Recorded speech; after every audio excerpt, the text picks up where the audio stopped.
आर्य की बात सुनकर ध्वनि जल्दी से बोली, बिल्कुल भी नहीं, तू आज उससे बिल्कुल भी नहीं मिलने वाला। तेरा मूड पहले से खराब है, ऊपर से उस लड़की का आज पहला दिन होने वाला है। तू क्या चाहता है, वो पहले ही दिन यहाँ से भाग जाए?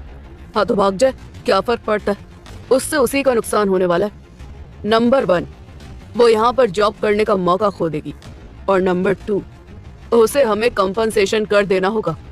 आर्य के चेहरे पर हल्की मुस्कुराहट थी। तुझे उससे जो बदले लेने हैं ले लेना, लेकिन आज नहीं, उसे मैं खुद देख लूंगी, ध्वनि ने कहा और वहाँ से जाने लगी। आर्य ने उसके पीछे से तेज आवाज में कहा, तुम कब तक उसे मुझसे बचा कर रखोगी? आज नहीं तो कल यहाँ काम करते हुए उसे मेरे सामने आना ही होगा। ध्वनि ने उसकी बात को पूरी तरह अनसुना कर दिया और अपने कैबिन में आ गई। उसने जैनी से शिवी को अपने कैबिन में भेजने की बात भी कह दी थी। दूसरी तरफ शिवी जब फिर से रेडी होकर निकली तो जिया खुश हो गई थी, लेकिन जल्द ही उसकी मुस्कुराहट छोटी पड़ गई और उसने मुंह बनाकर कहा, कपड़े तो ठीक हैं, लेकिन मेकअप और बालों का भी कुछ करना होगा। जिया ने शिवी को ड्रेसिंग के आगे जबरदस्ती बिठा दिया। उसने उसके चेहरे पर हल्का मेकअप किया और आधे बालों को लेकर हाई बन बना दिया। शिवी का ये लुक काफी कूल लग रहा था। हाँ, आप कह सकते हैं कि एक कॉलेज पास आउट प्लेसमेंट के लिए आई है। पहले तो ऐसे लग रहा था जैसे किसी राह चलती बेचारी लड़की को दया खाकर किसी ने जॉब दे दी हो। उसे तैयार हुआ देखकर जिया काफी खुश हुई। शिवी ने उसे थैंक्स कहा और जल्दी से बैग लेकर डिजाइनर्स के लिए निकल पड़ी। लगभग 1 घंटे बाद वो रिचार्ज के ऑफिस पहुंच चुकी थी। वहां पहुंचकर रिसेप्शनिस्ट को अपनी आईडी दिखाने के बाद उसने आर्य के ऑफिस का फ्लोर पूछा और जल्दी जल्दी वहां जाने लगी। ओह गॉड, पहले दिन ही लेट हो गई। इस बात को लेकर वो मुझे पक्का सुनाएगा। उस दिन वाली बात को भी वो भूला नहीं होगा। वैसे देखा जाए तो ये बात भी मेरे फेवर में जाएगी। वो मुझसे गुस्सा होगा और मुझे निकाल देगा।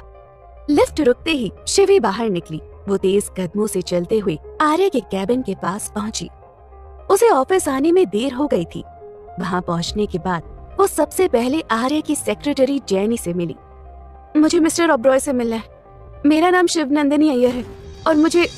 शिवी उसे अपना इंट्रोडक्शन दे रही थी, तभी जैनी ने उसकी बात के बीच में कहा, अच्छा तो तुम हो वो जिसे प्लेसमेंट मिली है। तुम्हें नहीं लगता कि तुम पहले दिन ही ऑफिस लेट आई हो? सर का मूड वैसे भी काफी खराब है, ऊपर से तुम्हारा देर से आना। उनका मूड कब खराब नहीं होता? शिवी ने आंखें तरेर कर कहा। जैनी ने उसकी बात नहीं सुनी थी, वो बोले जा रही थी। तुम्हें सर से मिलने से पहले ध्वनि मैम से मिलना होगा। उनका ऑफिस 3rd फ्लोर पर है।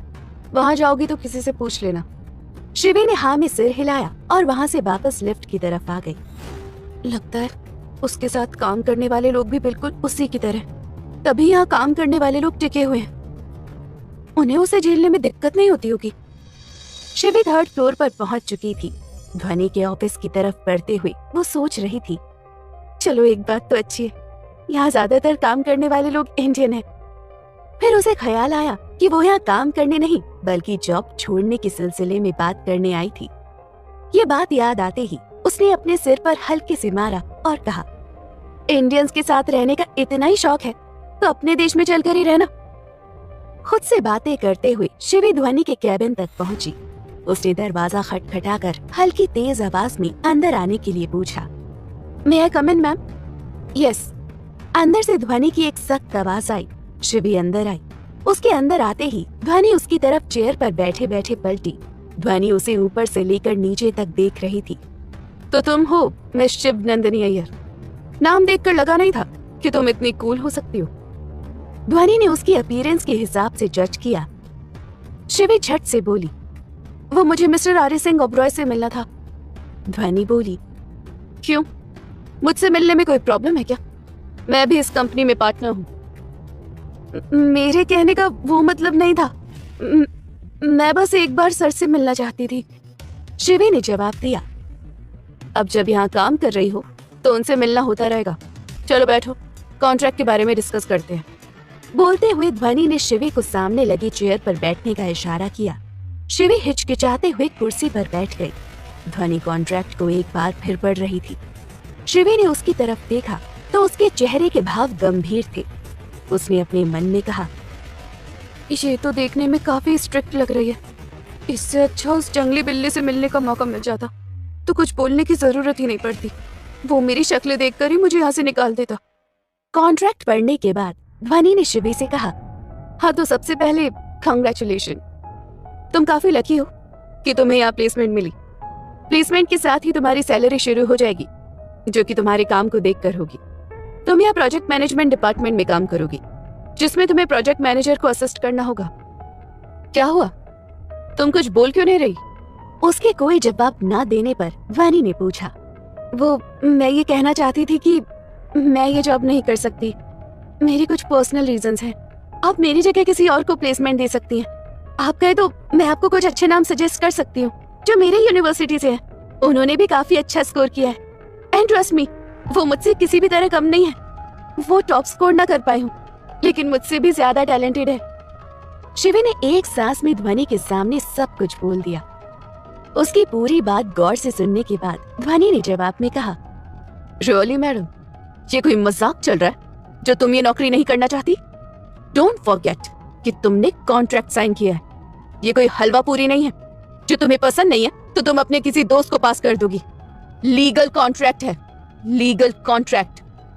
शिवी ने झट से कहा, हाँ तभी तो कह रही हूँ कि मुझे मिस्टर आर्य सिंह ओबरॉय से मिलना है।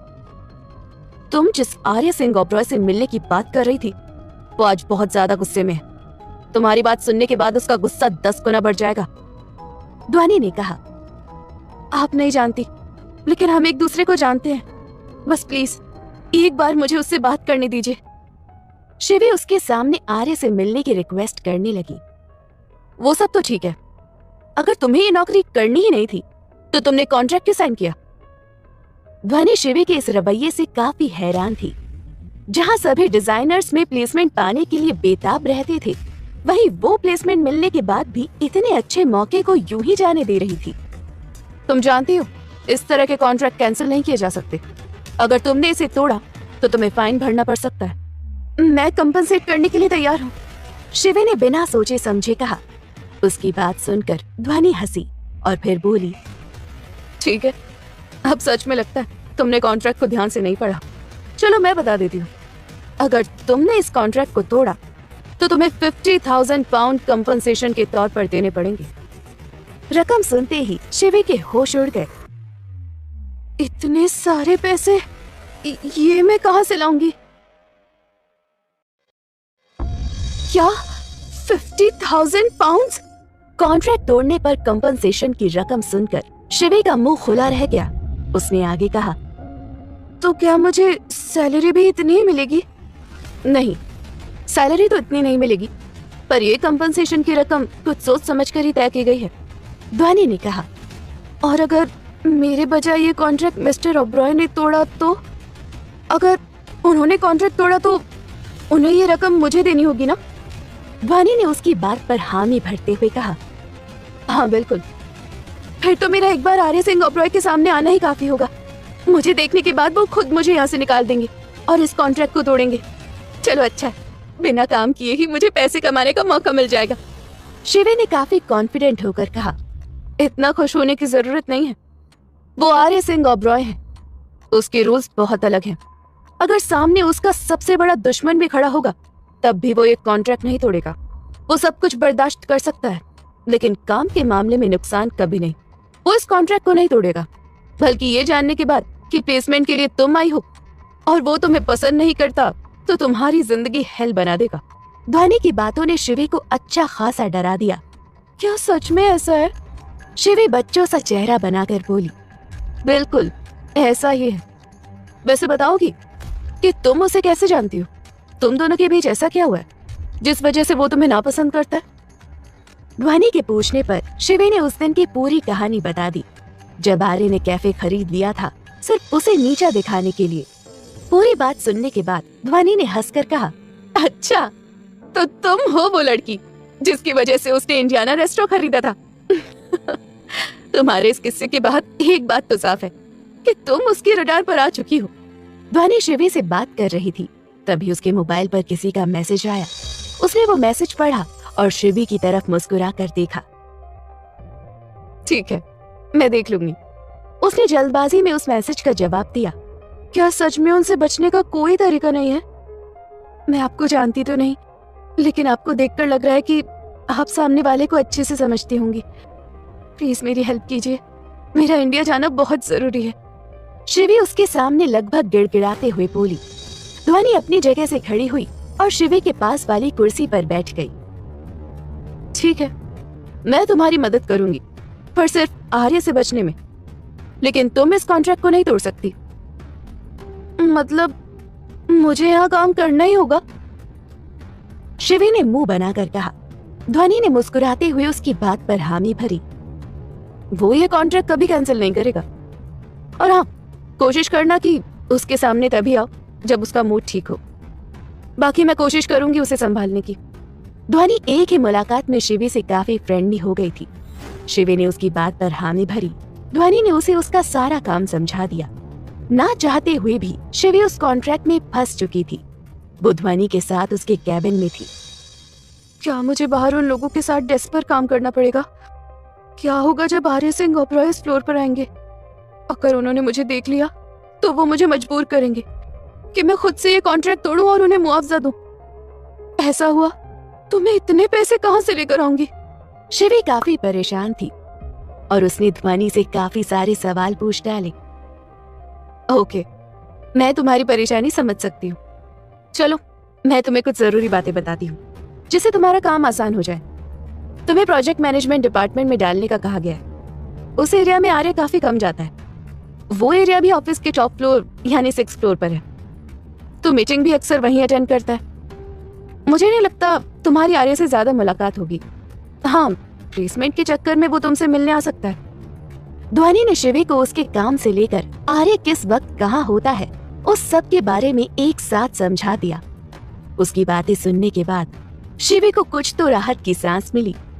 वो इस कॉन्ट्रैक्ट से तो नहीं निकल पा रही थी, लेकिन आर्य सिंह ओबरॉय से बचने का मौका उसे जरूर मिल गया था। वहीं दूसरी तरफ आर्य अपने ऑफिस में बैठकर शिवी का इंतजार कर रहा था। उसे इस बात का पता नहीं था कि वो काफी देर पहले ही ऑफिस आ चुकी थी। आर्य ने घड़ी में टाइम देखते हुए खुद से कहा, थोड़ी देर में लंच ब्रेक होने वाला है। आधा दिन बीत गया, लेकिन शिव नंदिनी अय्यर अभी तक नहीं आई। मुझे वो लोग बिल्कुल पसंद नहीं जिन्हें टाइम की कदर न हो। दुनिया में सबसे कीमती समय है और समय को बर्बाद करने वाले दुनिया के सबसे बड़े बेवकूफ। सोचा नहीं था पिछली बार की तरह इस बार भी प्लेसमेंट के लिए आए स्टूडेंट ने मेरी उम्मीदों पर पानी फेर दिया। आर्य अपनी जगह से उठा और अब बाहर आया। उसे देखकर जैनी जल्दी से अपनी जगह से खड़ी हो गई। वो जो प्लेसमेंट के लिए लड़की आने वाली थी, वो अब तक आई क्यों नहीं? आर्य ने बाहर आते ही जैनी से सख्त आवाज में पूछा। सर, उन्हें आए हुए काफी टाइम हो गया, जैनी ने जवाब दिया। उसकी बात सुनकर आर्य चौंक गया। क्या? कब की आ चुकी है? लेकिन मेरे कैबिन में तो। वो बोलते हुए रुक गया। उसने कुछ देर रुककर फिर कहा, डोंट टेल मी कि उसे ध्वनि ने अपने ऑफिस में बुला लिया है। मुझे उसका इंटरव्यू लेना था। वो ध्वनि मैम के ऑफिस में ही है। जब सुबह वो आपके कैबिन में आई थी, तब उन्होंने मुझे उस लड़की को अपने पास भेजने के लिए कहा था। और तुमने उसे भेज भी दिया? एक बार मुझसे कंफर्म करना भी जरूरी नहीं समझा? आर्य ने उसकी तरफ घूर कर देखा। नहीं सर, आपने ही तो कहा है कि जब तक काम बहुत ज्यादा इम्पोर्टेंट ना हो तब तक आपको डिस्टर्ब ना किया जाए।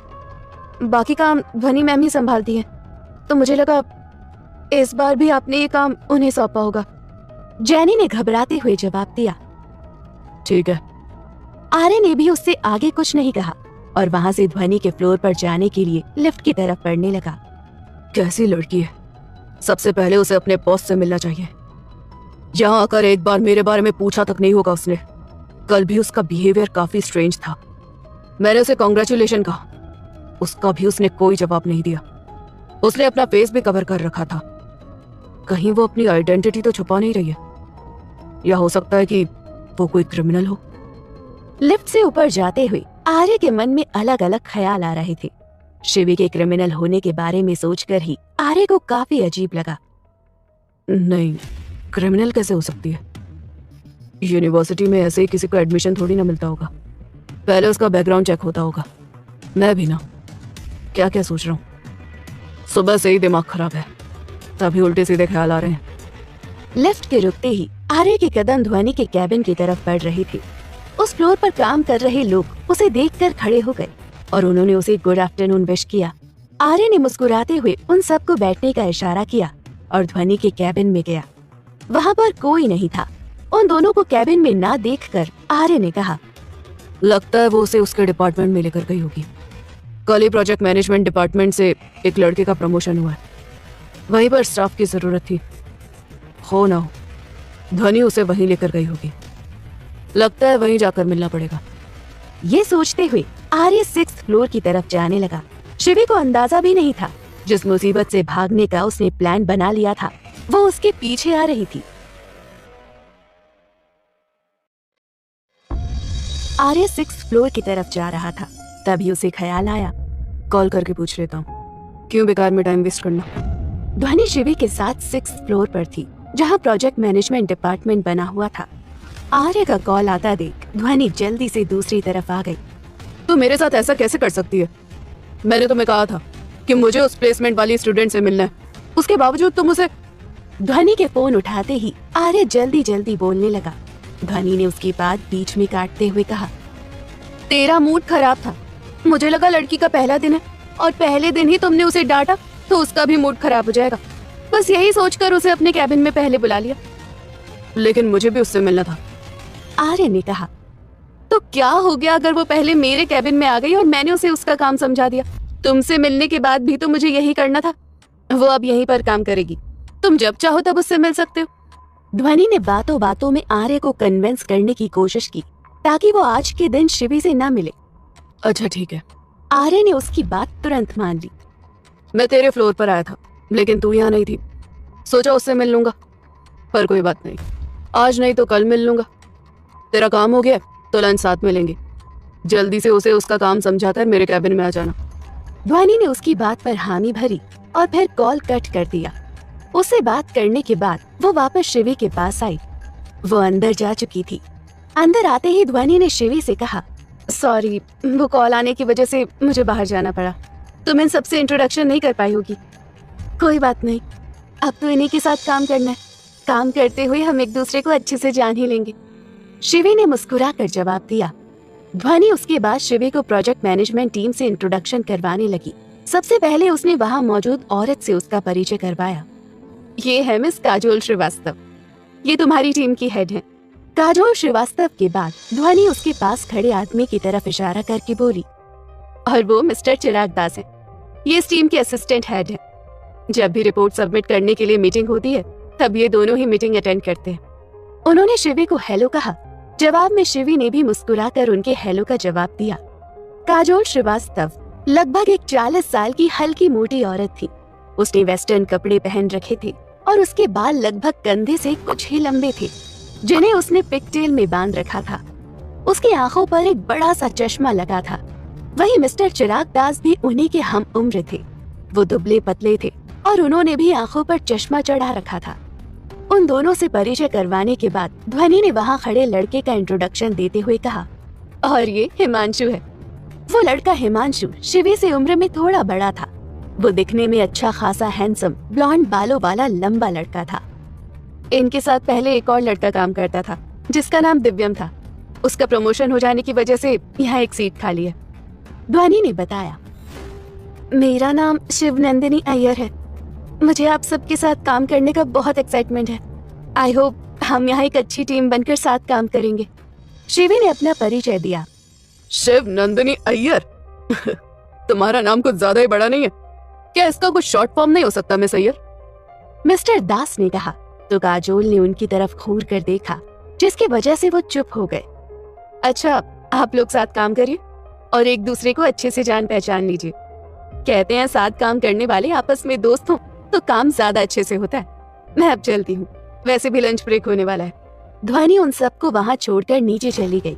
शिवी को पहले दिन वहाँ थोड़ा अजीब लग रहा था, लेकिन उसके साथ काम करने वाले टीममेट्स काफी अच्छे थे।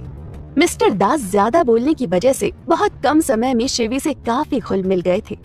हिमांश ने कहा, तुम्हारा पहला दिन है, इस वजह से तुम्हें इस जगह के बारे में ज्यादा पता नहीं होगा।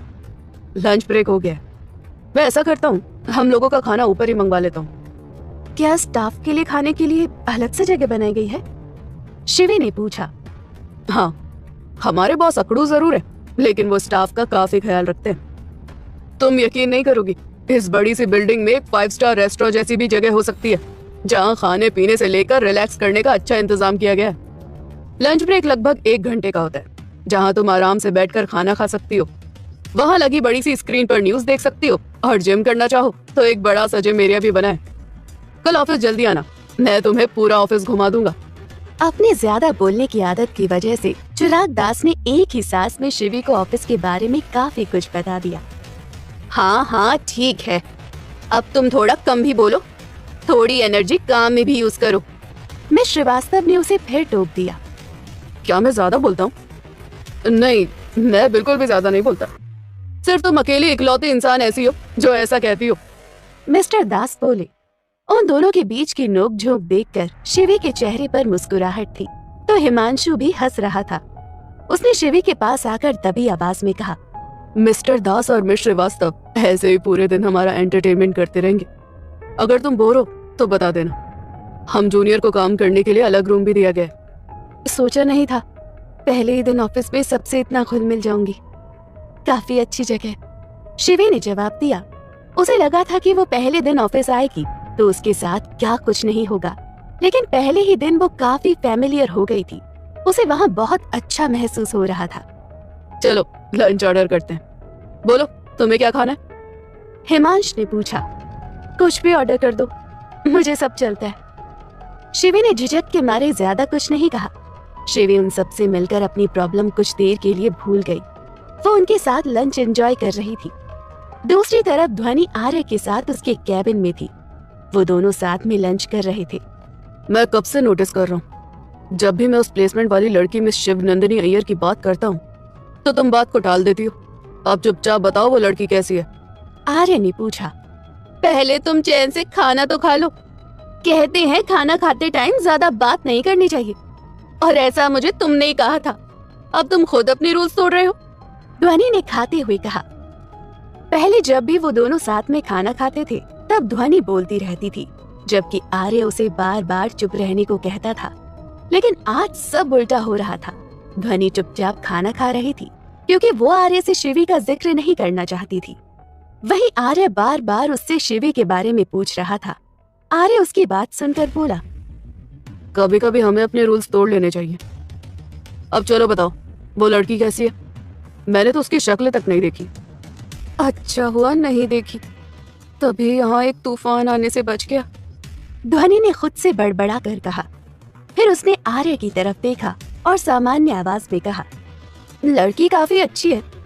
नाम के हिसाब से तो बिल्कुल भी नहीं है। उसका नाम काफी पुराने जमाने का है, लेकिन वो काफी मॉडर्न है। ज्यादा लंबे बाल भी नहीं है उसके। चेहरे का रंग सांवला है, काफी कॉन्फिडेंटली बात करती है और थोड़ी मोटी है। हाइट भी अच्छी खासी है, तेरे जितनी लंबी। ध्वनि ने आर्य को शिवी के बारे में सब कुछ उल्टा बताया था। ये सुनकर आर्य कुछ सोच में पड़ गया।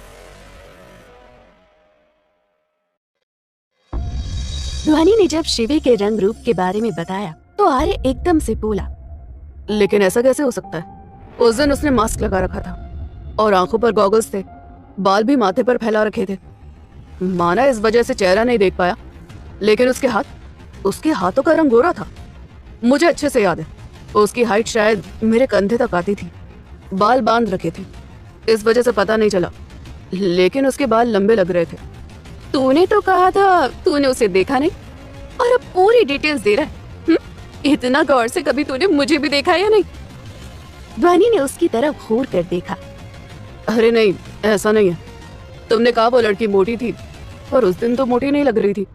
आर्य ने ध्वनि के झूठ को लगभग पकड़ लिया था, लेकिन ध्वनि ने उसकी बात को काटते हुए कहा, हो सकता है उसने अपने हाथों पर मेकअप लगाया हो, जिसकी वजह से वो सफेद लग रहे हो। वो तुमसे दूर थी, इस वजह से तुझे हाइट का अंदाजा नहीं हुआ होगा। हाँ, याद आया, उसने कहा था उस दिन उसकी कमर में दर्द था, इसी वजह से वो थोड़ी झुकी हुई थी। और तुझे नहीं पता, लड़कियां खुद को पतला दिखाने के लिए क्या कुछ नहीं करती। आर्य को शक न हो इसलिए ध्वनि कुछ भी बोले जा रही थी। हाँ हाँ ठीक है, वैसे भी हमें उससे उसके लुक के हिसाब से नहीं, उसके काम के हिसाब से जज करना है। फिर क्या फर्क पड़ता है वो कैसे भी दिखे। चल अब उसे छोड़, और खाने पर ध्यान दे। आर्य की बात बदलने की वजह से ध्वनि ने राहत की सांस ली। उसने अपने मन में कहा, आज तो मैंने बात को टाल दिया, लेकिन कभी ना कभी ये उससे मिलने की जिद करेगा ही। तब इसे टालना सच में बहुत मुश्किल होने वाला है। ध्वनि और आर्य साथ में खाना खाने लगे। खाना खाते हुए ध्वनि को पहली बार टेंशन महसूस हो रही थी, वो भी शिवी की वजह से। ऑफिस आवर्स खत्म होने के बाद शिवी वापस अपने घर के लिए निकल रही थी। उसका दिन काफी बेहतर था। पूरे दिन में उसकी एक बार भी आर्य सिंह ओबरॉय से मुलाकात नहीं हुई थी। वो ध्वनि और अपनी टीम से मिलकर काफी खुश थी। पहले ही दिन उन लोगों से उसकी अच्छी खासी जान पहचान बन गई थी। शिवी ने घर आकर चेंज किया और अपने लिए चाय बनाई। देखा जाए तो आर्य सिंह ओबरॉय की कंपनी में काम करने वाले लोग काफी अच्छे हैं, सिवाय उस आर्य सिंह ओबरॉय और उसकी पर्सनल असिस्टेंट जेनी को छोड़कर। दोनों बिल्कुल एक जैसे हैं, made for each other. Shivi अपने आज के दिन के बारे में सोच रही थी, तभी उसके मोबाइल की रिंग बजी। उसके पास सिद्धांत का कॉल आया था। सिद्धांत का नाम देखते ही उसे याद आया कि उसे इंडिया भी जाना था। शिवी के कॉल उठाते ही सिद्धांत ने कहा, आई होप कि तुमने वो जॉब छोड़ दी होगी। जैसा तुमने कल रात को कहा था वैसा ही हुआ होगा। उस कंपनी के बॉस ने तुम्हें देखने के बाद तुम्हें निकाल दिया है ना? सिद्धांत की बात सुनकर शिवी का चेहरा उतर गया। उसने जवाब में कहा, नहीं सर, जैसा मैंने सोचा था सब कुछ उसका उल्टा हुआ। इनफैक्ट मेरी तो आर्य सिंह ओबरॉय से मुलाकात तक नहीं हुई। यार मैं फंस चुकी हूँ। मैं इस कॉन्ट्रैक्ट से चाह कर भी बाहर नहीं निकल सकती। अगर मैंने अपनी तरफ से कॉन्ट्रैक्ट तोड़ा तो मुझे 50,000 पाउंड उसे कंपनसेशन के तौर पर देने होंगे। शिवी की बात सुनकर सिद्धांत ने सिर पकड़ लिया। उसने परेशान स्वर में कहा, मुझे पता था कुछ ऐसा ही होने वाला है। तुम्हें सब कुछ सोच समझ कर करना चाहिए था। इतनी क्रूशियल सिचुएशन में तुम बेवकूफी कैसे कर सकती हो? सिद्धांत को शिवी पर गुस्सा आ रहा था। लेकिन मैं क्या कर सकती हूँ? उस टाइम मुझे कुछ समझ नहीं आया। कौन सा मैंने सब कुछ जानबूझकर किया था यार, जो तुम मुझ पर गुस्सा निकाल रहे हो? मैं इंडियाना मैनेज कर लूंगी। उसके गुस्सा करने पर शिवी भी चिढ़ गई। सिद्धांत ने भी उसी लहजे में पूछा, अच्छा तुम कर लोगी? सब कुछ हवा में हो जाएगा। तुमने वो जॉब ज्वाइन कर ली है, अब तुम इंडिया कैसे आ पाओगी? शिवी बोली, एमबीए के बाद मैं इंडिया में ही सेटल होना चाहती थी, लेकिन अब मेरा सपना टूट गया। भले ही हमेशा के लिए ना सही, पर पापा के लिए थोड़े दिनों के लिए तो आ ही सकती हूँ। मैं कल ध्वनि मैम से छुट्टी की बात करूंगी। मैं उन्हें सब बताऊंगी। मुझे पूरा यकीन है कि वो मुझे छुट्टी दे देंगी। मैं पापा की हियरिंग के दिन तक वहां पहुंच जाऊंगी। आप प्लीज मुझ पर चिल्लाकर मेरा मूड खराब मत करो। ऐसे ही सब गड़बड़ होने की वजह से मेरा सिर दर्द कर रहा है। मैं तुमसे थोड़ी देर में बात करती हूँ। शिवी ने सिद्धांत के जवाब का इंतजार किए बिना ही कॉल कट कर दिया। फोन कट होते ही सिद्धांत ने अपना हाथ टेबल पर मारा। तुम ऐसा कैसे कर सकती हो? मैंने तुम्हारे लिए इतना सब कुछ किया, अपनी फैमिली के खिलाफ जाकर इस केस को हाथ में लिया, और तुम हो कि आ ही नहीं रही। सोचा था तुम यहाँ आओगी तो तुम्हें अपने दिल की बात बताऊंगा कि मैं तुमसे कितना प्यार करता हूँ। मेरा ऐसा करने के बाद तुम्हारे लिए यहाँ चीजें आसान हो जाती। हम अंकल को जेल से निकलवा देते और साथ में एक अच्छी लाइफ स्पेंड करते, लेकिन नहीं, हमेशा दूसरों की भलाई करने के चक्कर में तुम खुद का नुकसान करवा लेती हो। And I really hate this. सिद्धांत ने गुस्से में अपने दिल का सारा गुबार बाहर निकाल दिया। वो परेशान बैठा था। तभी उसके पिता मिस्टर विकास शुक्ला वहां आए। उन्होंने अनजाने में सिद्धांत की सारी बातें सुननी थी।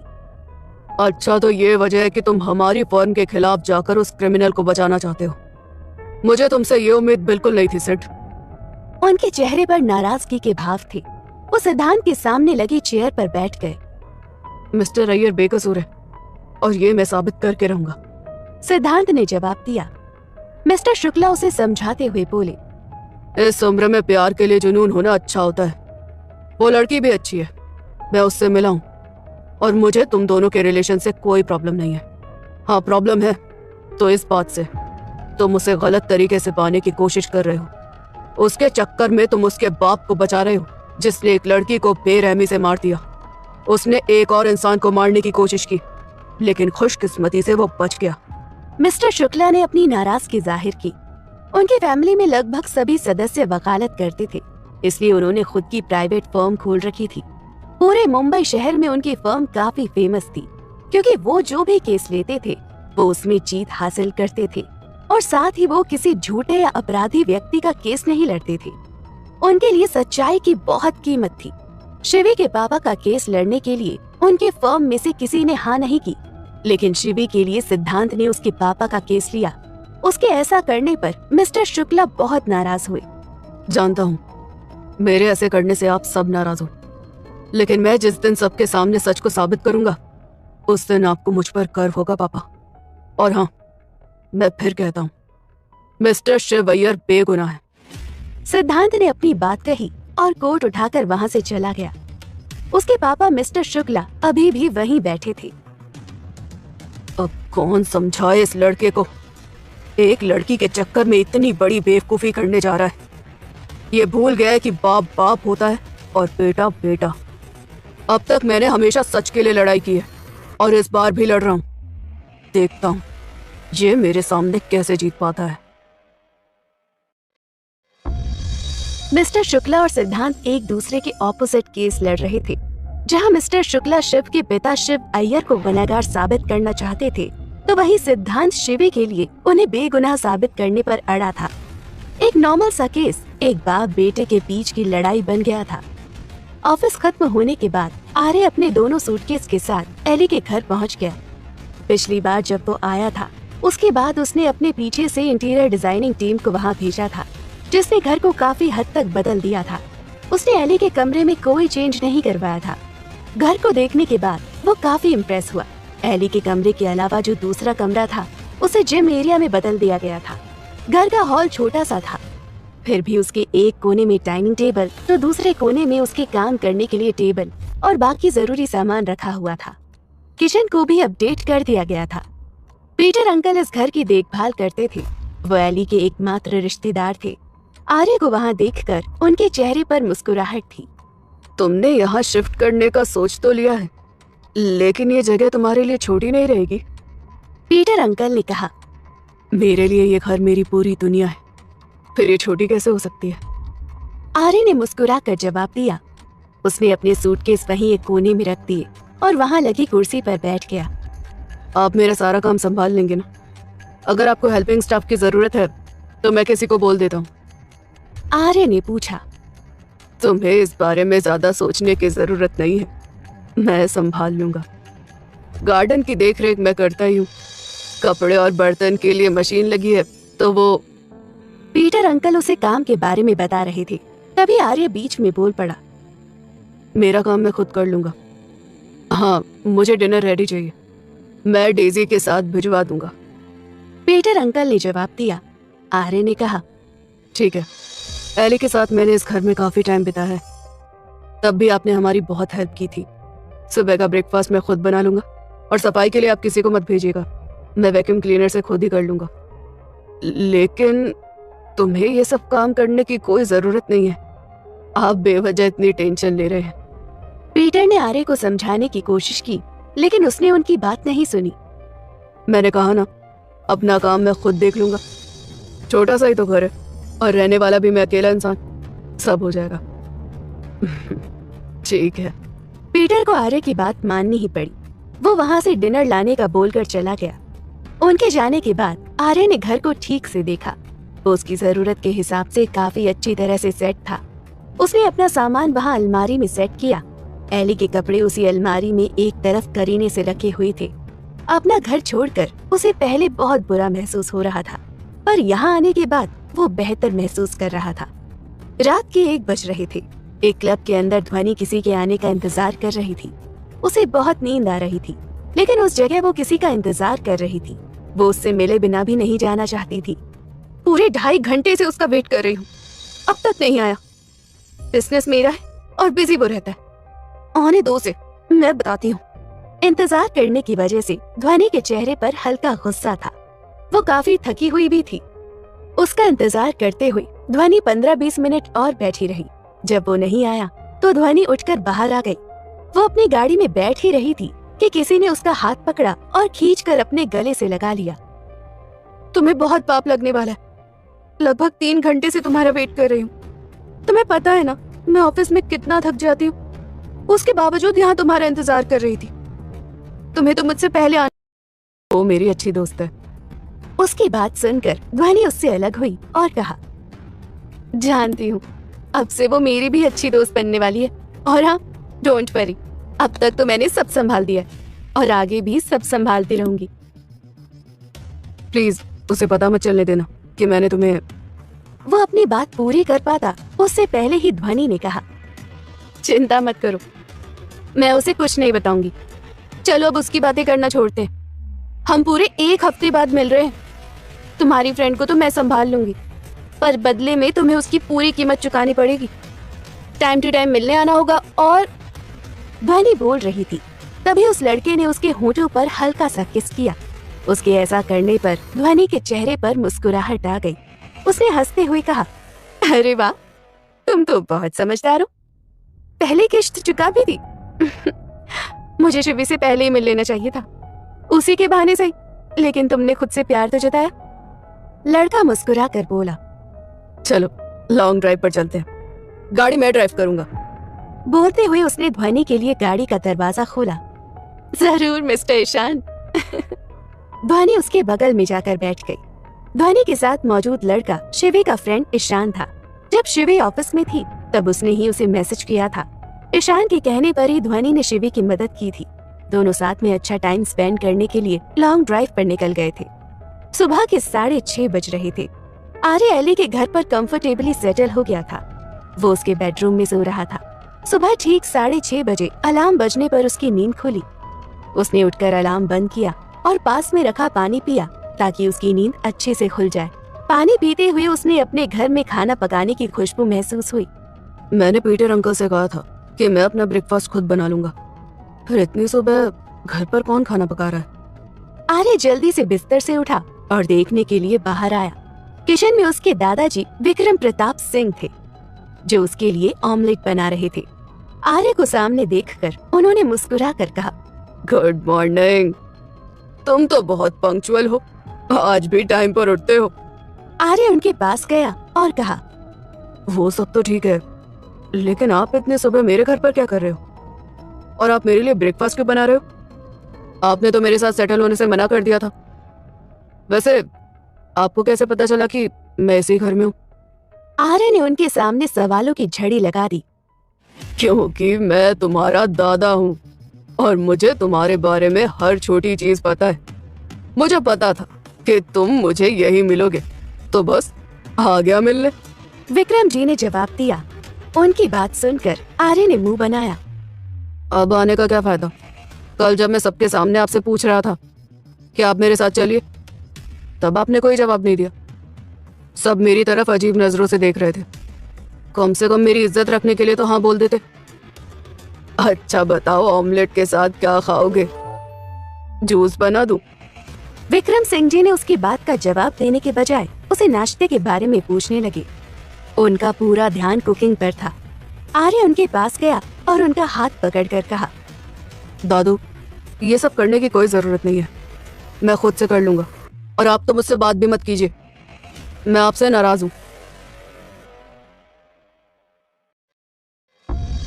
तू कोई मेरी गर्लफ्रेंड है जो मुझसे नाराज है और मैं तुझे मनाऊं? विक्रम जी ने उसका हाथ झटका और फिर से ऑमलेट बनाने लगे।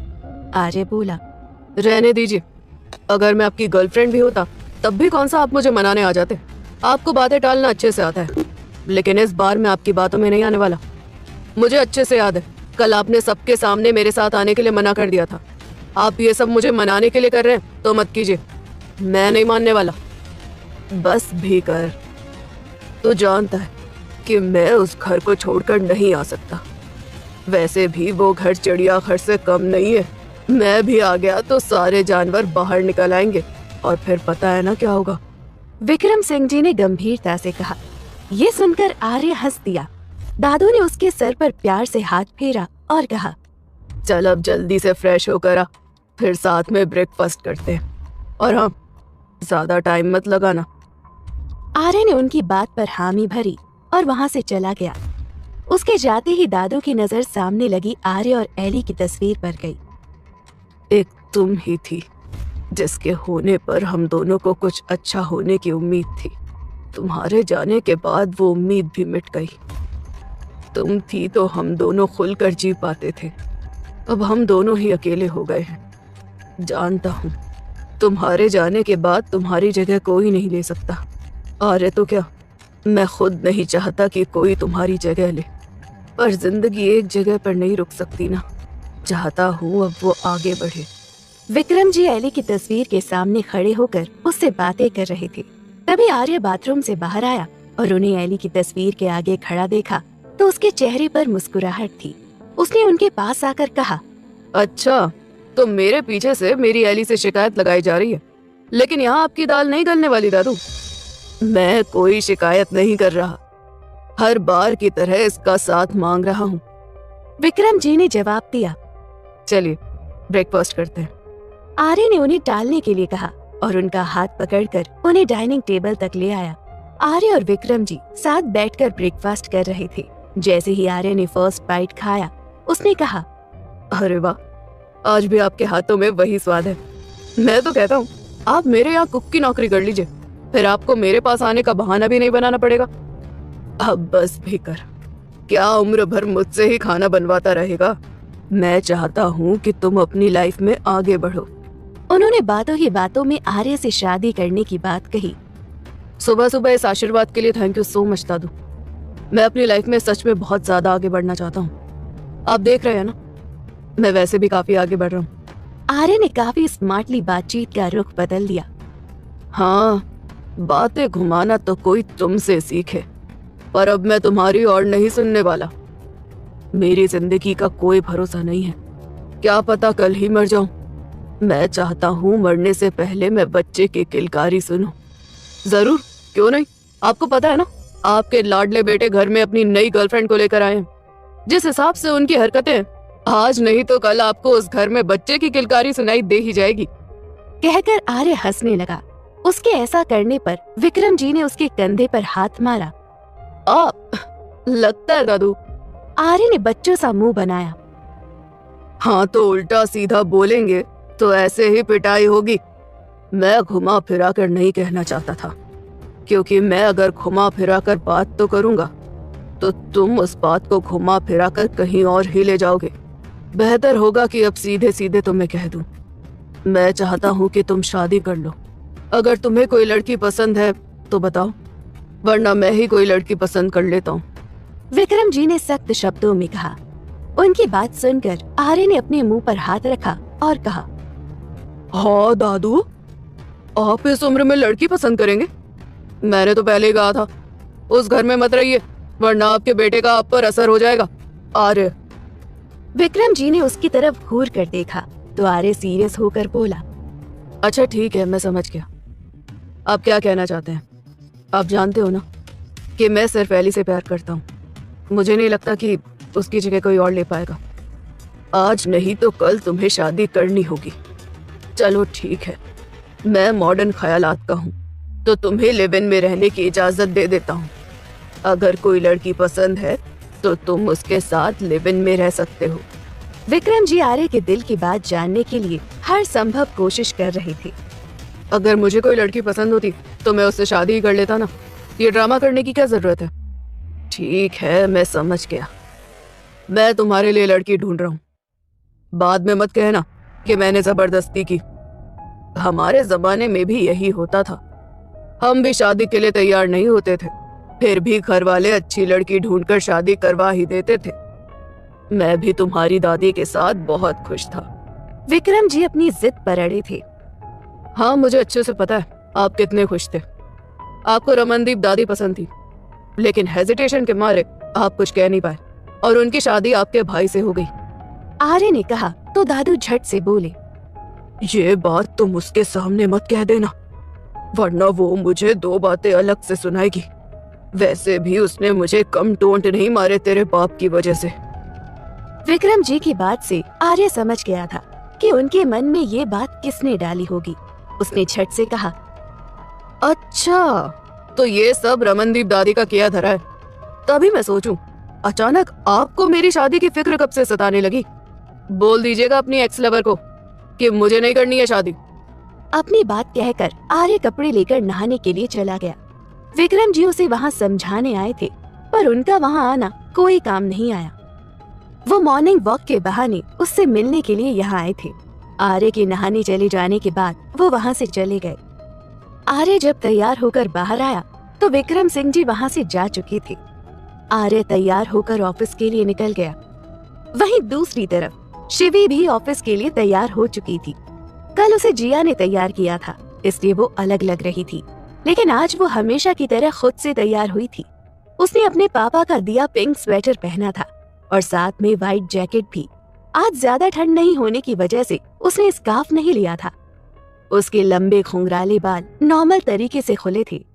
शिवी सबवे स्टेशन से निकलकर ऑफिस तक पैदल चलकर आ रही थी। ठंड ज्यादा न होने के कारण उसने जैकेट कंधे पर टांग रखी थी। वहीं आर्य अपनी गाड़ी में ऑफिस जा रहा था तो उसे शिवी दिखाई दी। उसने तुरंत ड्राइवर से गाड़ी रोकने को कहा और उसे देखने लगा। ये तो शिवी है ना? ये यहाँ क्या कर रही है? उस दिन मुझे नीचा दिखाने के चक्कर में इसकी तबीयत खराब हो गई थी। सोचते हुए आर्य गाड़ी से बाहर निकला और शिवी के पीछे जाने लगा। शिवी इस बात से बेखबर अपनी धुन में चल रही थी। आई होप कल की तरह आज का दिन भी अच्छे से बीते और उस आर्य सिंह ओबरॉय की शक्ल न देखनी पड़े। आज ध्वनि मैम से बात करके उन्हें छुट्टी का बोलती हूँ ताकि 1 हफ्ते के लिए इंडिया जा सकूं। प्लीज मुझे छुट्टी मिल जाए भगवान जी। आर्य शिवी के पीछे पीछे था। वो डिजायर्स ही जा रही थी, जबकि उसका पीछा करते हुए आर्य भी वहां तक पहुंच चुका था। उसे डिजायर्स के पास देखकर उसे बहुत हैरानी हुई। शिवी सुबह सुबह ऑफिस जा रही थी। सबवे स्टेशन से निकलकर वो पैदल ही ऑफिस की तरफ बढ़ रही थी। वहीं आर्य भी अपनी गाड़ी से ऑफिस आ रहा था। उसने जब शिवी को देखा तो ड्राइवर से गाड़ी रुकवाकर उसके पीछे जाने लगा। आर्य को ये देखकर बहुत हैरानी हुई कि वो भी डिजायर्स की तरफ जा रही थी। वहीं शिवी इस बात से बेखबर थी कि उसके पीछे आर्य था। वो अपनी धुन में ही ऑफिस की तरफ बढ़ रही थी। मुझे ऐसा क्यों लग रहा है कि ये लड़की मेरे ही ऑफिस जा रही है, लेकिन ये मेरे ऑफिस कैसे जा सकती है? आर्य ने हैरानी से कहा। शिवी डिजायर्स के ऑफिस से कुछ कदम की दूरी पर ही थी कि उसके पास उसके दोस्त सिद्धांत का कॉल आया। उसका कॉल देखकर वो वहीं रुककर बातें करने लगी। तुमने इतनी सुबह कॉल क्यों किया? कॉल उठाते ही शिवी ने कहा। फिर उसने टाइम देखा तो सुबह के 9:30 हो रही थी। इंडिया में इस टाइम सुबह के लगभग 5 बज रहे होंगे। तुम इतनी सुबह उठ जाते हो क्या? मैं कल रात सोया ही नहीं। सिद्धांत ने जवाब दिया। वो अपने ऑफिस में ही था। कल केस की फाइनल हियरिंग है, बस उसी की तैयारी कर रहा था। तुम बार बार ये बताकर मुझे और एम्बैरेस मत करो। मैं भी वहाँ आना चाहती थी। मुझे नहीं पता था ये सब हो जाएगा। मैं आज छुट्टी की बात करने वाली हूँ। शिवी ने परेशान स्वर में कहा। फ्लाइट की टिकट क्या तुमने एडवांस में बुक करवा रखी है? अगर तुम्हें छुट्टी मिल जाए तो तुरंत वहाँ से निकल जाना। देर रात ही सही तुम यहाँ पहुँच जाओगी। सिद्धांत ने कहा। हाँ, मैंने एडवांस में ही टिकट बुक कर रखी है। पापा के लिए तो मैं इमरजेंसी टिकट बुक करने के लिए भी तैयार हूँ। बस सब ठीक से हो जाए। शिवी ने जवाब दिया। सिद्धांत की बातों से वो काफी परेशान हो गई थी। अपनी परेशानी में वो बात करते हुए डिजायर से काफी आगे चली गई। वहीं आर्य भी उसके पीछे पीछे ऑफिस से आगे आ गया। ओह, तो ये गलत फहमी थी। मुझे लगा ये मेरे ऑफिस आ रही है। ये कहीं भी जाए उससे मुझे फर्क नहीं पड़ता। आज मैं इससे बात करके रहूंगा। आर्य बिना सोचे समझे शिवी के पीछे पीछे दबे कदमों में आगे बढ़ रहा था। तभी उसके पास ध्वनि का कॉल आया। कहाँ है तू? अब तक ऑफिस क्यों नहीं पहुंचा? तेरा ड्राइवर बता रहा था कि तूने गाड़ी ऑफिस से दूर ही रुकवा ली थी। सब ठीक है ना? ध्वनि ने उसके फोन उठाते ही सवालों की झड़ी लगा दी। हाँ, कुछ इम्पोर्टेंट याद आ गया था, इस वजह से गाड़ी से उतर गया। मैं कुछ देर में ऑफिस पहुंचता हूँ। आर्य ने जवाब दिया। वो कॉल कट करने को हुआ तभी ध्वनि ने जल्दी से कहा। बिल्कुल नहीं, तू अपने सारे इम्पोर्टेंट काम अभी के लिए भूल जा। ऐसी कौन सी आफत आ गई जो तू इस तरह रिएक्ट कर रही है? तुझसे बड़ी आफत और कोई हो सकती है क्या? चल मजाक की बात बाद में। तुझे पता है ना, नेक्स्ट मंथ यूके में एक अवार्ड फंक्शन होने वाला है। उसमें आने वाले सभी स्टार्स की स्टाइलिंग के लिए सभी कंपनीज अप्रोच करने वाली हैं। बस थोड़ी देर में मीटिंग शुरू होगी। तू अभी ऑफिस पहुंच, उस बारे में डिस्कस करना है। ध्वनि ने एक सांस में उसे सब कुछ बता दिया। उसकी बात सुनकर आर्य ने जवाब में कहा। हाँ, तब तो सच में बहुत इम्पोर्टेंट है। इस लड़की से बात करने से भी ज्यादा रही थी। क्या लड़की? कौन लड़की? तू किसके बारे में बात कर रहा है? ध्वनि ने पूछा। मैं ऑफिस के आसपास ही हूँ, वहां पहुंचकर बताता हूँ। कहकर आर्य ने फोन कट कर दिया। उसने शिवी को वहीं छोड़ा और वहां से अपने कदम डिजाइनर्स की तरफ बढ़ाए। ध्वनि उसका वेट करते हुए नीचे ग्राउंड फ्लोर पर मौजूद थी। उसे वहां देखते ही वो जल्दी से उसके पास गई। तू क्या किसी को डेट कर रहा है? कौन लड़की थी? चल अभी बता, जल्दी बता, उसने पूछा। कैबिन में चलकर बात करते हैं, आर्य ने कहा और लिफ्ट की तरफ जाने लगा। ध्वनि ने उसका हाथ पकड़कर उसे पीछे खींचा। नहीं, मुझे अभी इसी वक्त सब कुछ जानना है। चलो अब जल्दी से बताओ, कौन है वो? आर्य के मुंह से लड़की का नाम सुनकर ध्वनि काफी एक्साइटेड हो गई थी। इतना एक्साइटेड होने की जरूरत नहीं है, वो वही लड़की थी। मैं शिवी की बात कर रहा हूँ, वही लड़की शिवी जिसने उस दिन इंडियाना में मेरे साथ बहसबाजी की थी। उसकी वजह से मुझे वो कैफे काफी महंगे में खरीदना पड़ा था। आर्य के मुंह से शिवी का नाम सुनकर ध्वनि खांसने लगी। तुझे कोई गलतफहमी हो गई होगी, वो कोई और होगी। तू तो उसके पीछे ही पड़ गया। पसंद आ गई है क्या तुझे? मुझे वो सपने में भी पसंद नहीं आ सकती। रही बात गलतफहमी की, तो उसे मैं बिल्कुल नहीं भूल सकता। वो वही थी, वो सबवे स्टेशन से निकल कर आई थी। उसका वो पिंक स्वेटर और लंबे घुंघराले बाल। नहीं, मुझे गलतफहमी हो ही नहीं सकती। वो वही थी। उसने अपने हाथ में व्हाइट जैकेट पकड़ा था। बाकी चीजें तो बाद में आती है। मैं उसकी शक्ल और आवाज को भी नहीं भूल सकता। आर्य शिवी के बारे में ऐसे बता रहा था जैसे वो उसके बिल्कुल सामने खड़ी हो। ध्वनि चाह कर भी उसकी बात का कोई जवाब नहीं दे पा रही थी। जब आर्य उसे उसके बारे में बता रहा था तभी शिवी ऑफिस पहुंची। उसने वही पिंक स्वेटर पहना था और हाथ में जैकेट ले रखा था। कल जिया ने जबरदस्ती उसके बालों को स्ट्रेट करके बन बना दिया था, पर आज उसने अपने बाल पहले की तरह घुंघराले और खुले कर रखे थे। शिवी आर्य के बिल्कुल ठीक पीछे थी। उसे वहां देखकर ध्वनि की आंखें बड़ी हो गई। उसने आर्य का हाथ पकड़ा और उसे घसीटकर लिफ्ट की तरफ ले जाने लगी। मैं भी ना कभी कभी पागलों जैसी हरकतें करने लगती हूँ। इतनी इम्पोर्टेंट मीटिंग है और यहाँ खड़े होकर तेरे दुश्मन के बारे में डिस्कस कर रही हूँ। सही कहा था तुमने, ऑफिस में चलकर बात करते हैं। ध्वनि ने उसे जल्दी से लिफ्ट के अंदर खींचा और ऊपर जाने के लिए 4th फ्लोर का बटन दबाया। अरे क्या कर रही है? अभी तो तुझे सब कुछ वहीं पर जानना था और अब मुझे ऊपर खींच रही है। सब ठीक तो है? तेरी तबीयत तो ठीक है ना? तो ऐसे अजीब बिहेव क्यों कर रही है? आर्य भी ध्वनि की इस हरकत से हैरान था। मुझे क्या होगा, बिल्कुल ठीक हूँ। हम बात कर रहे थे तो वहां खड़ी रिसेप्शनिस्ट हमारी तरफ देख रही थी। मैंने देखा वो कान लगाकर हमारी बातें भी सुन रही थी। ध्वनि ने बहाना बनाया।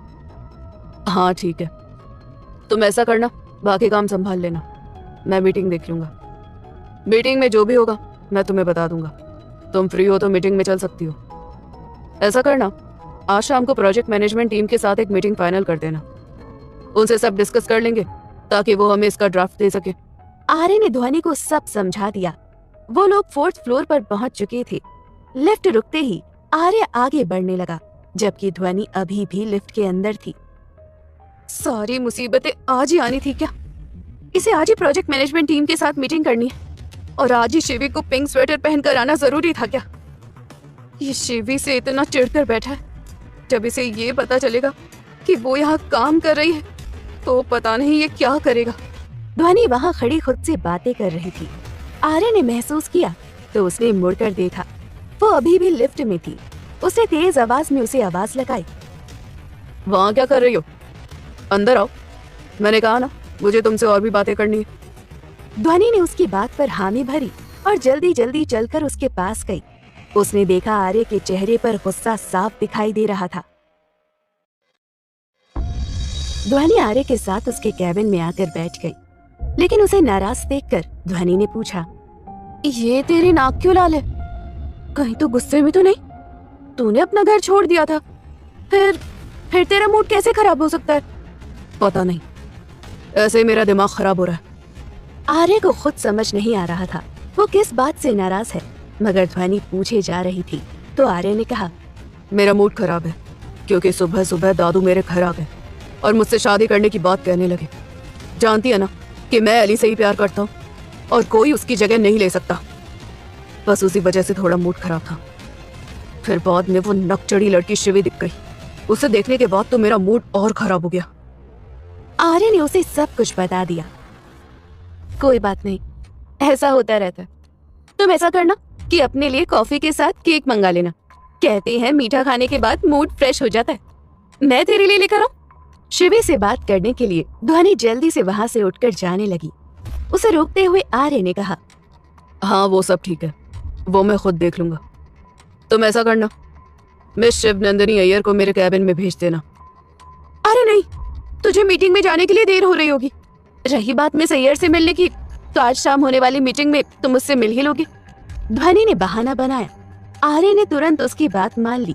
ध्वनि काम का बहाना बनाकर वहां से निकल ली और जल्द से जल्द 6th फ्लोर पर पहुंची। शिवी भी वहां पहुंच चुकी थी और वहां बैठकर टीम के साथ काम कर रही थी। उसे अपने फ्लोर पर देखकर शिवी खड़ी हुई और कहा, गुड मॉर्निंग मैम, मैं आपसे बात करने के लिए आने ही वाली थी। हाँ, मुझे भी कुछ कहना था, पर यहाँ नहीं, कहीं और चलकर बात करते हैं। कहकर ध्वनि ने उसका हाथ पकड़ा और उसे वहां से बाहर ले आई। उन दोनों को साथ देखकर मिस्टर चिराग दास बोले, ये लड़की तो कल ही आई थी, लगता है ध्वनि मैम के कुछ ज्यादा ही खास है। ध्वनि मैम के खास है, इसका मतलब आर्य सर की भी खास होगी। इस लड़की को बहुत जल्दी प्रमोशन मिलने वाला है। तुम बात करने के बजाय काम पर ध्यान देते तो अब तक तुम्हारा प्रमोशन हो गया होता। मिस काजोल श्रीवास्तव ने उसे डांटा। मुझे भी मिस अय्यर से दोस्ती कर लेनी चाहिए, क्या पता मैं भी उनके साथ रहकर जल्दी प्रमोशन की सीढ़ियां चढ़ जाऊं। हेमांश ने बाहर की तरफ झांका तो शिवी और ध्वनि साथ बैठी थी। ध्वनि ने उसके बाहर आते ही कहा, देखो तुम आगे से ये स्वेटर पहन के ऑफिस मत आना, और अपने बाल इनका कुछ करो, इन्हें कटवा कर छोटे कर लो और उन्हें परमानेंटली स्ट्रेट करवा लो। इन सब के पैसे मैं पे कर दूंगी। उसकी बात सुनकर शिवी ने हैरानी से आंखें बड़ी की। उसने अपने बालों को पकड़कर कहा, नहीं, मैं अपने बालों को नहीं कटवा सकती। मैंने इन्हें बहुत मेहनत से लंबा किया है। मेरे पापा को मेरे लंबे बाल ही पसंद थे, और ये पिंक स्वेटर, ये भी मेरे पापा ने मुझे दिया था। मैं इन्हें खास मौकों पर ही पहनती हूँ। जब भी इसे पहनती हूँ तो मैं उन्हें अपने करीब महसूस करती हूँ, इसलिए मैं इसे पहनना नहीं छोड़ सकती। शिवी की बात सुनकर ध्वनि ने अपना सिर पकड़ लिया। उसने कहा, ज्यादा कुछ नहीं तो अपने चेहरे पर थोड़ा डार्क मेकअप करके ही आ जाया करो, ताकि तुम्हें आर्य ना पहचान सके। लेकिन डार्क मेकअप और मेरे चेहरे का क्या कनेक्शन है? ये सिर्फ टीवी सीरियल में ही होता है कि चश्मा लगाने और डार्क मेकअप करने के बाद लड़कियां पहचान में नहीं आती। ऐसा रियल लाइफ में नहीं होता है। शिवी ने कहा, मैंने जल्दबाजी में आर्य से कह दिया था कि तुम्हारी हाइट काफी अच्छी है, तुम्हारे चेहरे का रंग सांवला है, बाल थोड़े और स्ट्रेट हैं, और तुम थोड़ी मोटी हो। कुछ भी करके अपना मेकओवर करो, धूप में बैठो, बाल कटवाओ, बहुत सारा खाना खाओ, जो भी पॉसिबल है करो। फिर तुम बिल्कुल वैसी बन जाओगी जैसे मैंने तुम्हारे बारे में आर्य को बताया था। जैसे ही ध्वनि ने कहा, शिवी उसकी तरफ घूर कर देखने लगी। अब क्या मुझे उसके लिए बदलना पड़ेगा? उसने परेशान होकर कहा। उनसे मुझे कैसे छुपना है, ये आप मुझ पर छोड़ दीजिए। मैं अपने चेहरे पर मास्क लगा कर रखूंगी। मैं अपना वजन तो नहीं बढ़ा सकती, लेकिन अपने अंदर काफी सारे कपड़े पहन लूंगी ताकि मोटे लोगों की तरह दिखूं। अब बची लंबी हाइट, तो मैं कल लंबे जूते खरीद लूंगी, उससे मेरी हाइट ज्यादा लगेगी। और बालों का क्या? ध्वनि ने पूछा। मैं शॉर्ट हेयर वेग खरीद लूंगी। मैं सब करने के लिए तैयार हूँ, पर बदले में आपको भी मुझे फेवर करना पड़ेगा। छुट्टी पाने के लिए शिवी ने बिना सोचे समझे ध्वनि की सारी बातों को मान लिया। इतने सारे फेवर कर रही हूँ, वो कम है क्या जो तुम्हें और चाहिए? चलो बताओ क्या करना है। मुझे 1 हफ्ते की छुट्टी चाहिए, ये मेरे लिए बहुत जरूरी है। शिवी ने हिचकिचाकर कहा, बिल्कुल नहीं, इस बारे में तो तुम भूल ही जाओ। तुम्हें ज्वाइन किए हुए अभी सिर्फ 1 दिन हुआ है और तुम छुट्टी की बात कर रही हो। आर्य को ये बिल्कुल पसंद नहीं है। ध्वनि ने तुरंत मना कर दिया। मेरे लिए बहुत जरूरी है, मैं आपको पूरी बात बता नहीं सकती, लेकिन मेरा कल तक इंडिया पहुंचना बहुत जरूरी है। प्लीज मुझे छुट्टी दे दीजिए। अगर तुम्हें इतनी अर्जेंट में छुट्टी चाहिए तो तुम्हें डायरेक्ट आर्य से बात करनी होगी। मैं इस मामले में कुछ नहीं कर सकती। अब तुम खुद सोच लो कि क्या तुम उसके सामने जाने के लिए तैयार हो। अगर ऐसा है तो मुझे एक कॉल कर देना, मैं तुम्हारी उससे बात करवा दूंगी। पर जो भी करो सोच समझ कर करना। उसने आज तुम्हें ऑफिस के बाहर देख लिया था और उसकी बातों से साफ था कि उसके तुम्हारे बारे में ख्यालात कुछ खास अच्छे नहीं। ध्वनि ने सारी बातों को शिवी के सामने रखा और चली गई। शिवी के चेहरे पर गहरे परेशानी के भाव थे। उसके लिए छुट्टी लेना बहुत जरूरी था, लेकिन उसका एक ही रास्ता था और वो था आर्य से जाकर बात करना। शिवी डिजायर्स में अपने वर्किंग फ्लोर पर थी। वो वहाँ असमंजस की स्थिति में खड़ी थी। उसे अपने पापा की केस हियरिंग के लिए इंडिया जाना था। वहाँ जाने के लिए उसे 1 हफ्ते की छुट्टी चाहिए थी। ध्वनि ने उसे छुट्टी लेने के लिए आर्य से बात करने को कहा। ध्वनि के जाने के बाद भी शिवी वहीं पर खड़ी थी। उसकी आंखें छलछला गई। वो लगभग रोने वाली स्थिति में थी। उसने खुद को सामान्य करने के लिए आंखें बंद की तो उसकी आंखों के सामने उसके पापा का चेहरा आने लगा। नहीं, ये इतना भी मुश्किल नहीं है। मुझे पापा के लिए ये करना होगा। ज्यादा से ज्यादा वो मेरी इंसल्ट करेगा। मैंने उसकी डील कैंसिल करवाने की कोशिश की, उसके लिए ताने मारेगा, पर इन सब से ज्यादा जरूरी मेरे लिए इंडिया जाना है। इसके लिए मैं कुछ भी कर सकती हूँ, फिर चाहे वो आर्य सिंह ओबरॉय के सामने जाकर छुट्टी की बात करना ही क्यों ना हो। अपने पापा के बारे में सोचकर शिवी को एक नई हिम्मत मिली। वो तेज कदमों से चलकर वापस उस फ्लोर के सामने की तरफ बने एक बड़े से कमरे में आई। प्रोजेक्ट मैनेजमेंट स्टाफ उसी बड़े कमरे में काम करता था। वहाँ 2 छोटे क्यूबिकल भी बनाए हुए थे ताकि किसी को अलग से काम करना हो तो वहाँ कर सके। उसे वहाँ देखकर हिमांश ने उसके पास आकर कहा, लाओ अपना मोबाइल मुझे दे दो और हाँ, इसे साइलेंट करके देना ताकि किसी का कॉल आए तो डिस्टरबेंस ना हो। हिमांश की बात सुनकर शिवी को थोड़ी हैरानी हुई। उसने पूछा, लेकिन मैं अपना फोन तुम्हें क्यों दूं? ऑफिस में भी किसी को काम हो सकता है। अगर उसने मुझे कॉल किया तो फिर? हिमांश बोला, क्योंकि तुम यहाँ अपना फोन यूज नहीं कर सकती। ये सुनकर शिवी और परेशान हो उठी।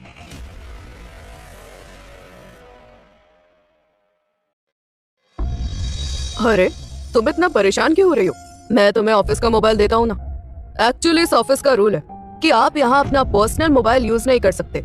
ऑफिस यूज के लिए ऑफिस का मोबाइल मिलता है, तब तक आपको अपना पर्सनल मोबाइल यहाँ सबमिट कराना होता है। हाँ, ऑफिस मोबाइल का नंबर आप अपने खास दोस्तों और घर वालों को दे सकते हो ताकि इमरजेंसी में, सिर्फ इमरजेंसी में, वो तुम्हें कॉल कर सके। चिराग दास ने बताया। शिवी को ये सब सुनकर काफी हैरानी हुई। उसने धीरे से बड़बड़ाकर कहा, कुछ ज्यादा ही अजीब रूल्स नहीं बना रखे हैं उसने। ये ऑफिस है या सर्कस जहाँ उसकी मर्जी के खिलाफ लोग कुछ भी नहीं कर सकते। शिवी ने अपने फोन को साइलेंट करके हिमांश को दे दिया। हिमांश ने शिवी का मोबाइल वहाँ रखी अलमारी में रखकर उसे लॉक कर दिया। उसने ऑफिस यूज के लिए शिवी को नया मोबाइल दिया। इसके नंबर हम सबके पास हैं। हमारा एक वर्किंग ग्रुप भी है, मैंने तुम्हें उसमें जोड़ दिया है। अब से ये फोन तुम्हारा, उसने कहा। शिवी ने उससे वो मोबाइल ले लिया।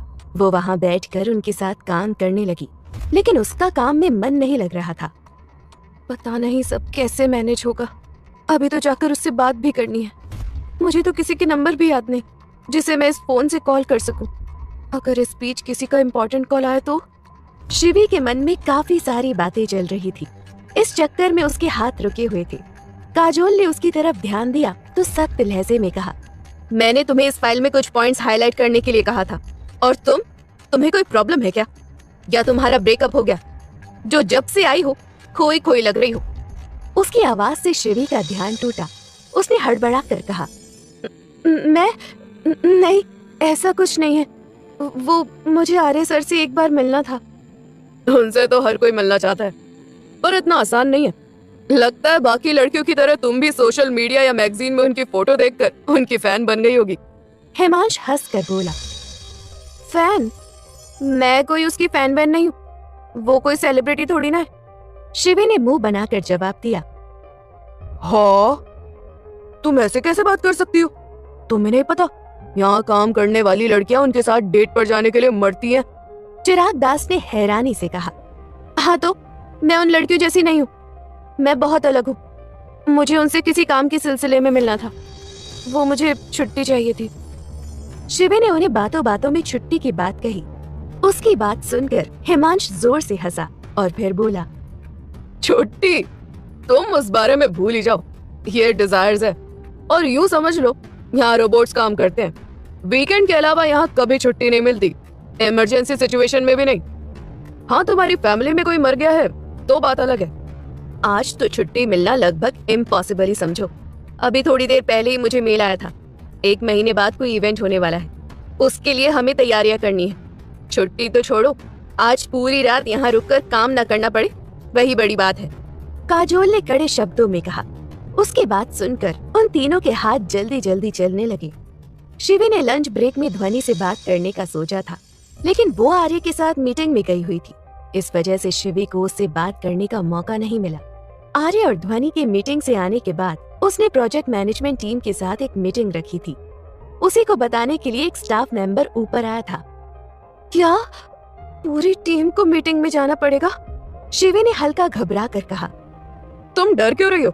देखो, तुम्हारे माथे पर पसीना भी आ रहा है। दोपहर में तो तुम उनसे मिलने को कह रही थी और अब तुम्हें डर लग रहा है। उसकी आवाज में छुपी घबराहट को भांपते हुए चिराग दास बोले। शिवी ने उस मीटिंग से पीछा छुड़ाना चाहा, लेकिन काजोल ने उसका हाथ पकड़कर कहा, तुम्हारे नाम की तरह तुम भी काफी अजीब हो मिस अय्यर। ये मीटिंग पूरे स्टाफ के लिए बुलाई गई है, जाओ और जाकर अपना हुलिया ठीक करो। हाँ, पूरा दिन काम करते हुए तुम्हारी हालत ऐसी हो गई है जैसे तुम किसी खेत में झाड़ू लगाने का काम करती हो। हिमांश ने उसकी तरफ देखकर कहा। शिवी चेहरे से काफी थकी हुई लग रही थी। खुद को सही करने के लिए वो रेस्ट रूम में आई तो उसने खुद को आईने में देखा। ध्वनि मैम ने कहा था कि सर के सामने आने पर खुद को थोड़ा बदलना होगा, और यहाँ तो मेरे पास कुछ भी नहीं है। मेरे बाल, मैं इन्हें कैसे मैनेज करूंगी? हाइट, कुछ सोच शिवी, कुछ सोच। शिवी वहाँ खड़े होकर आर्य से बचने के तरीके सोच रही थी। उसने अपना मुंह धोया और फिर बालों को हल्का गीला कर लिया। खुद के लंबे बालों को छुपाने के लिए उसने हाई बन बना लिया। चलो, बालों का तो इंतजाम हो गया, शिवी ने खुद को आईने में देखकर कहा। अब चेहरे का भी कुछ करना होगा। शिवी ने अपने बैग से मास्क निकाला और अपने मुंह पर पहन लिया। आंखों पर भी गॉगल्स लगा लिए। उसने अपने आगे के बालों को माथे पर फैला लिया और हाथों को छुपाने के लिए उन पर ग्लव्स पहन लिए। उसने अपना पिंक स्वेटर निकालकर बैग में रख लिया और उसके बजाय व्हाइट जैकेट पहन लिया। वो तैयार होकर बाहर आई तो सब उसकी तरफ हैरानी से देख रहे थे। हमने तुम्हें तुम्हारा हुलिया ठीक करने के लिए भेजा था, ये तुम क्या बनकर आ गई हो? तुम तो पहचान में भी नहीं आ रही। ऐसे लग रहा है कोई बैंक लूटने वाली लड़की हो। उसे देखते ही चिराग दास तुरंत बोले। काजोल श्रीवास्तव ने मिस्टर चिराग दास की बात पर सहमति जताई। तुमने अपना चेहरा क्यों छुपा रखा है?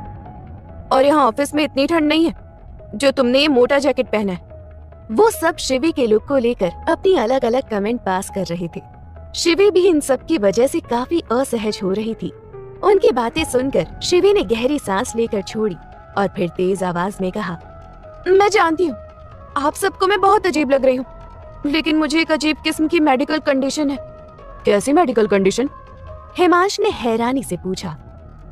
मैं ज्यादा लोगों के बीच नहीं रह सकती। मेरी स्किन में अलग तरह की इरिटेशन होने लगती है, मुझे खुजली होने लगती है और फिर मेरी स्किन लाल हो जाती है। जो भी मेरे पास बैठता है उसे भी इसी तरह की प्रॉब्लम हो सकती है, बस इसलिए मैंने खुद को कवर किया है। शिवी के बताते ही वो तीनों उससे कुछ कदम दूर जाकर खड़े हो गए। तुमने पहले क्यों नहीं बताया? हम कल से तुम्हारे पास में बैठे हैं, घुल मिलकर बातें कर रहे हैं, और तो और तुम्हारे साथ खाना भी खाया था। शिवी के बातों से मिस्टर चिराग दास बुरी तरह घबरा गए। तुम हम सबसे दूर बैठोगी, मैं तुम्हारी मेज अलग से लगवा दूंगी। ऐसा करना कि तुम उस दूसरे वाले क्यूबिकल में जाकर काम करोगी, काजोल ने कहा। ठीक है, यही सही, शिवी ने बुझी आवाज में कहा। चलो अब मीटिंग के लिए चलते हैं। तुम हमसे थोड़ा दूर बैठना ताकि हमें दिक्कत ना हो जाए। और हाँ, अपनी बीमारी के बारे में ज्यादा लोगों को मत बताना, वरना सब तुम्हारे साथ बुरा बर्ताव भी कर सकते हैं, हिमांश बोला। शिवी ने उसकी बात पर हामी भरी। वो चारों मीटिंग के लिए 4th फ्लोर पर जा रहे थे। चिराग दास ने साथ में लिफ्ट में जाने से मना कर दिया और बाकी की 2 लिफ्ट बिजी होने के कारण उसे सीढ़ियों से नीचे आना पड़ रहा था। मीटिंग रूम में आर्य और ध्वनि उनका पहले से इंतजार कर रहे थे। वो चारों मीटिंग रूम में पहुंचे तो आर्य को शिवी को देखकर बहुत हैरानी हुई। तुम मिस शिव नंदिनी अय्यर, तुम्हारी प्रॉब्लम क्या है? तुम एनी टाइम खुद को ऐसे कवर करके क्यों रखती हो? उस दिन डिग्री सेरेमनी में भी तुमने खुद को छुपा रखा था, और आज भी। आर्य बोलता हुआ उसके पास आ रहा था, तभी चिराग दास ने बीच में ही उसका हाथ पकड़कर उसे शिवी से दूर कर दिया उसके ऐसा करने पर आर्य ने उसकी तरफ घूर कर देखा। बात बिगड़ न जाए इसलिए चिराग दास जल्दी से बोला, आप गुस्सा मत कीजिए सर, मैंने ये आपके लिए किया है। इस लड़की को एक अजीब बीमारी है। वो लगातार बोले जा रहा था। इस वजह से आर्य को काफी झुंझुलाहट हो रही थी। उसने तेज आवाज में कहा, तुम हमेशा ऐसे ही घुमा फिरा कर बातें करते हो। जो कहना है सीधे सीधे कहो ना, पॉइंट पर क्यों नहीं आते? उसके गुस्सा करने पर चिराग दास चुप हो गया। हिमांश ने उसकी बात का जवाब देते हुए कहा, एक्चुअली सर, मिस अय्यर ज्यादा लोगों के बीच जाती है तो इन्हें एक स्पेशल मेडिकल कंडीशन के तहत स्किन इरिटेशन शुरू हो जाती है। इनका कहना है कि इनके संपर्क में आने वाले लोगों को भी ये बीमारी ना हो जाए, इसलिए खुद को कवर करके रखती है। हिमांश की बात सुनने के बाद आर्य ने शिवी की तरफ देखा। उसने तुरंत हाँ में सिर हिला दिया ताकि उसे शक न हो। वहीं दूर बैठी ध्वनि को हंसी आ रही थी। उसने खुद को बहुत मुश्किल से काबू कर रखा था। अरे वाह मिस अय्यर, तुम तो काफी स्मार्ट निकली। अब आर्य तो क्या, ऑफिस का कोई भी आदमी तुम्हारे पास आने से पहले 2 बार सोचेगा। उसने धीमी आवाज में कहा, ठीक है फिर मीटिंग शुरू करते हैं। आप थोड़ा दूर ही रहे तो बेहतर होगा मिस अय्यर। चिराग दास ने कहा। वहाँ मीटिंग शुरू हो चुकी थी। मीटिंग रूम में शिवी उन सबसे अलग एक कोने में बैठी थी। उसका ध्यान उस मीटिंग में बिल्कुल नहीं था। वो लगातार इंडिया जाने के बारे में सोच रही थी। लगभग 2 घंटे बाद मीटिंग खत्म हो चुकी थी, जहाँ उन सबका पूरी रात वहाँ रुककर काम करना डिसाइड किया गया। पूरी प्रोजेक्ट मैनेजमेंट टीम रात को ऑफिस में ही रुक रही थी। मीटिंग पूरी होने के बाद सब कैबिन में आ गए। शिवी ने अपना मास्क उतार दिया था, पर अभी भी वो लोग उसके पास नहीं आ रहे थे। गर्मी के मारे उसका चेहरा लाल हो गया था। देखो, ये सच बोल रही थी। इसका चेहरा तो सच में लाल हो गया। चिराग ने कहा, मैं ठीक हूँ, शिवी ने जवाब दिया। वहाँ आते ही वो सब तुरंत काम पर लग गए। शिवी उनसे थोड़ी दूर बैठकर काम कर रही थी। काम काफी जरूरी होने की वजह से उसे मन लगाकर करना पड़ रहा था। इन सब के चक्कर में वो अपने फोन के बारे में भूल गई थी। वही सिद्धांत कल होने वाली केस हियरिंग के बारे में बात करने के लिए उसे बार बार कॉल कर रहा था। लंदन में सुबह के 7 बज रहे थे। शिवी अपनी टीम के साथ पूरी रात प्रोजेक्ट डिजाइन करने में लगी थी। काम पूरा होने के बाद चारों टीम मेंबर्स ने राहत की सांस ली। फाइनली ये हो गया, कहकर हिमांश ने उबासी ली। वो अपने सामने की टेबल पर सिर टिकाकर लेट गया। चलो अब सारी फाइल्स अच्छे से अरेंज कर मिस्टर ओबरॉय के ऑफिस तक पहुंचा दो, फिर हम भी घर जाकर आराम से सो सकें। मिस श्रीवास्तव ने कहा, क्या हम घर जा सकते हैं? क्या हमें वापस ऑफिस आना पड़ेगा? शिवी के लिए ये सब पहली बार था, तो उसने एक साथ कई सवाल पूछ डाले। उसकी बात सुनकर हिमांश ने अपना सिर उठाया। तो तुम